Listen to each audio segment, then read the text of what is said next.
Assalamualaikum warahmatullahi wabarakatuh, sahabat YouTube semuanya. Jumpa lagi dengan Matahari dari Barat. Apa kabar kalian semua? Mudah-mudahan senantiasa sehat selalu, bahagia dengan keluarga, dan banyak rezeki. Amin. Kali ini Matahari dari Barat akan membahas tentang kebijakan pemerintah yang melarang artis berjualan di TikTok Shop. Ini kebijakan yang sangat lucu ya. Karena apa? Namanya platform digital apapun itu bisa menjadi tempat untuk berjualan. Ya, inilah kemajuan teknologi. Nah, melihat kebijakan pemerintah ini, sepertinya negara kita belum siap dengan kemajuan teknologi. Ya. Ini disebabkan oleh pemberitaan di TV, ya. Bahkan di TV-TV swasta itu mendatangkan narasumber dari pedagang-pedagang Tanah Abang. Ya. Katanya dagangan di Tanah Abang sekarang itu sepi. Kenapa? Karena banyaknya orang yang jualan di TikTok Shop. Bahkan artis-artis berjualan di TikTok Shop, sehingga dagangan mereka sepi. Tidak ada lagi pengunjung yang datang ke Tanah Abang untuk berbelanja. Nah, ini kan bukan sesuatu yang baru sebenarnya ya. Memang kemajuan digital itu, kemajuan teknologi itu akan menggusur yang tradisional. Ya. Modernisasi itu pasti akan menggusur tradisional. Kenapa baru sekarang pemerintah mengambil tindakan? Padahal kejadian serupa ini sudah terjadi lama. Contohnya saja ojek online. Ya, sekarang ojek-ojek yang mangkal-mangkal itu udah nggak laku karena maraknya ojek-ojek online. Nah, apakah dengan begitu pemerintah akan melarang ojek online? Harusnya kan seperti itu. Begitu juga dengan taksi-taksi.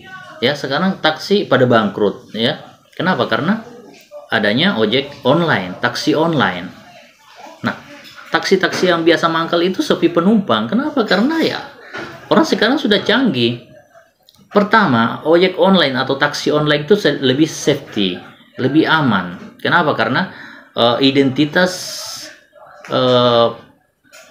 pengendaranya itu jelas. Ya, terdaftar di perusahaan.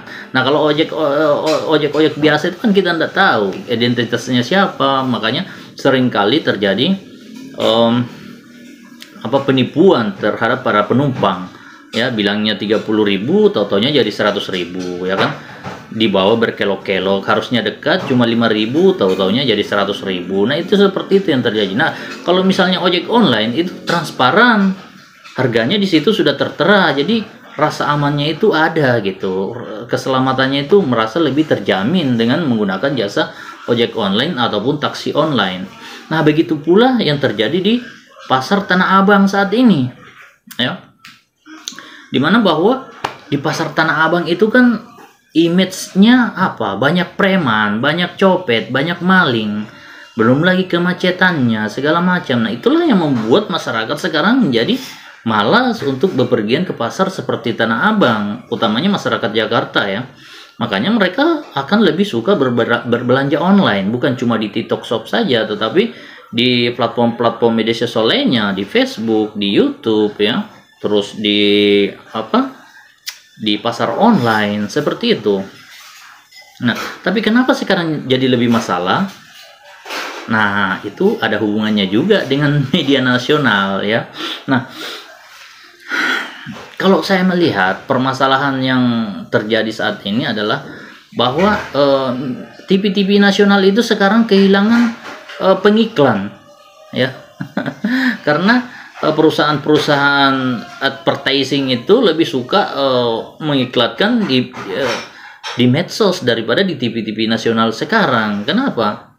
Karena pertama lebih murah, terus yang kedua bisa langsung berinteraksi dengan pembeli. Ya. Nah, terus kalau misalnya pakai akun platform sosial itu siarannya juga berbayar. Ya.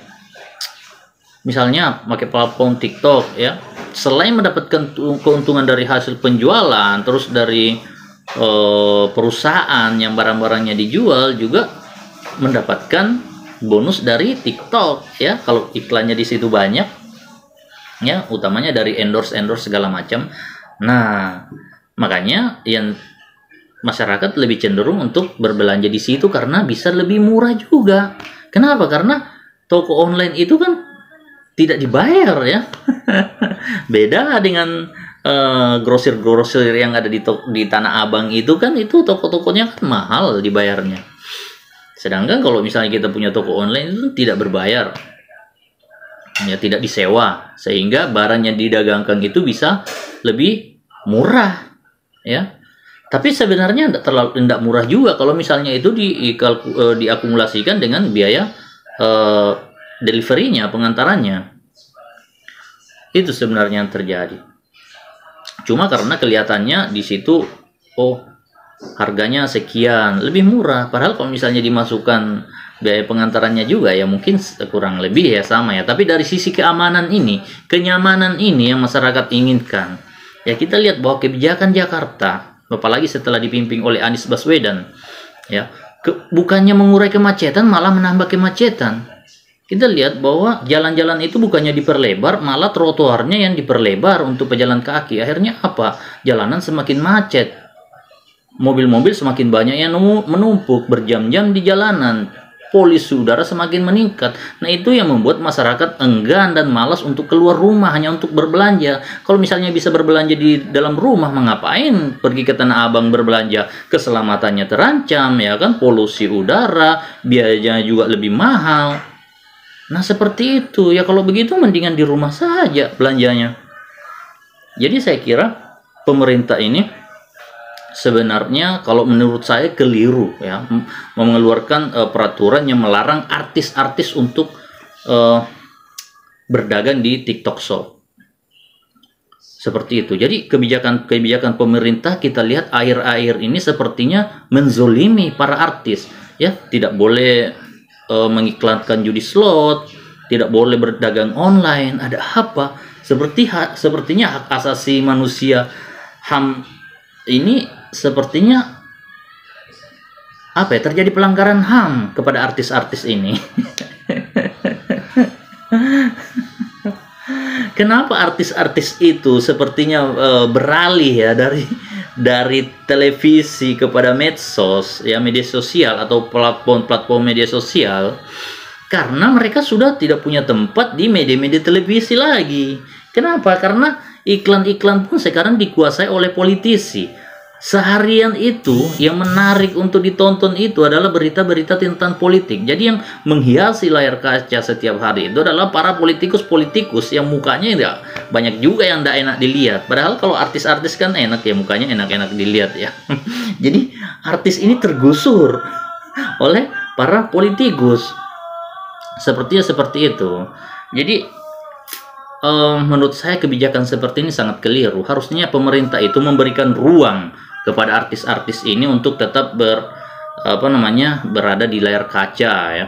Jangan diambil porsi mereka.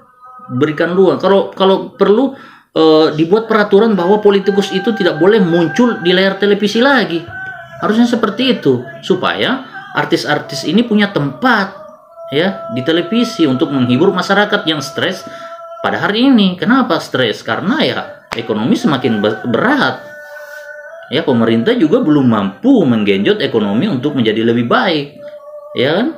Barang-barang impor merajai pasar Indonesia. Nah, ini yang terjadi hari ini. Jadi terjadi kemerosotan ekonomi. Ini sudah azan, kita akan lanjutkan lagi nanti ya.